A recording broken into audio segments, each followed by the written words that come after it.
V Turizmu Kranjska Gora ste se letos odločili in uvedli plačilo tekaških prog, ki potekajo od Rateč pa do Planice, do nordijskega centra.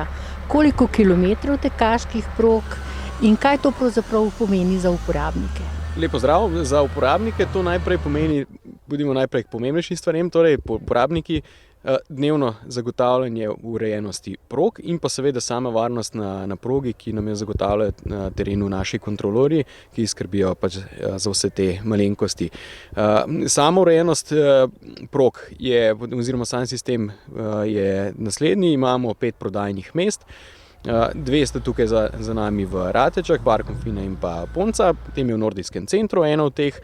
In pa TIC Kranjska Gora imamo pa tudi pri naših kontrolorjih možnost nakupa dnevnih in pa sezonskih vozovnic, kot je to v letošnji sezoni. Trenutno na umetnem snegu obratujeta progi v Ratečah in pa v Planici, krog še ni sklenjen zaradi pomanjkanja snega. V prihodnje načrtujemo tudi to, je pa v Ratečah trenutno dolžina proge dobre 3,5 km, v Planici pa 2 km. Kot že rečeno, letos je zelo malo naravnega snega, zato sneg dovažajo, tako da so tekaške proge kljub temu urejene in pravkar smo videli, ko je odpeljal tovornjak, ponovno je posneg.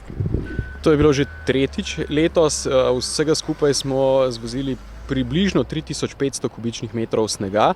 Za te 3,5 km v Ratečah smo zaenkrat porabili 2500. Danes smo raztegnili progo, torej danes je sreda, smo raztegnili progo še za dodaten kilometer, ki bo na voljo že jutri. V Planici pa potem na 2 km, tudi na umetnem snegu. Upajmo pa, da bo čim prej.